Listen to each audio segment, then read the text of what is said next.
Alright, hi everybody. So I'm going to show you how to check for the carpal tunnel.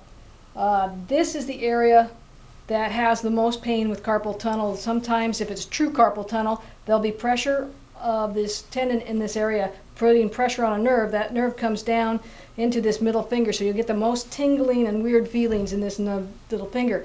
But you're also going to have a lot of discomfort with moving the wrist. So if you do like this kind of motion or this kind of motion and you're feeling pain in the wrist, that doesn't necessarily mean that it's the true carpal tunnel. In most cases, that's pretty rare actually. The most significant thing when you're thinking about the carpal tunnel is that the wrist, instead of being in neutral, if you can kind of visualize, neutral would be right here, this muscle here shortens and the wrist cocks a little bit, and as you use that all day in this little cocked motion, it starts to get wear and tear and pain. That can be in the nerve. You also have potential problems in the neck where the nerves are exiting coming down the arm. So what I have found most often, you'll just kind of want to hold the wrist lightly and move it a little bit and make sure that it feels like, oh yeah, that moves pretty easy. If you see it wanting to pull this way, you'll for sure know that this is shortened up.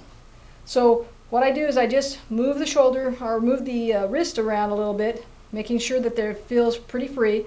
And then I'm going to ride my thumb up the hand here, up that from the thumb to the elbow.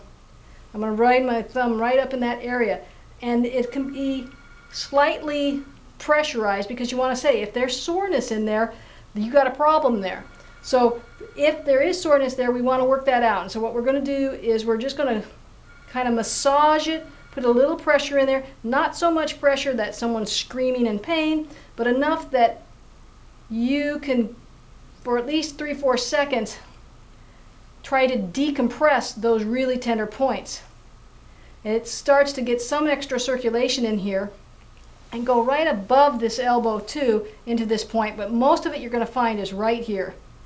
And if you pay attention to this and work it out like I am for a couple minutes and do that maybe a couple times a day, don't make this so sore. Or in the long run, do this every day.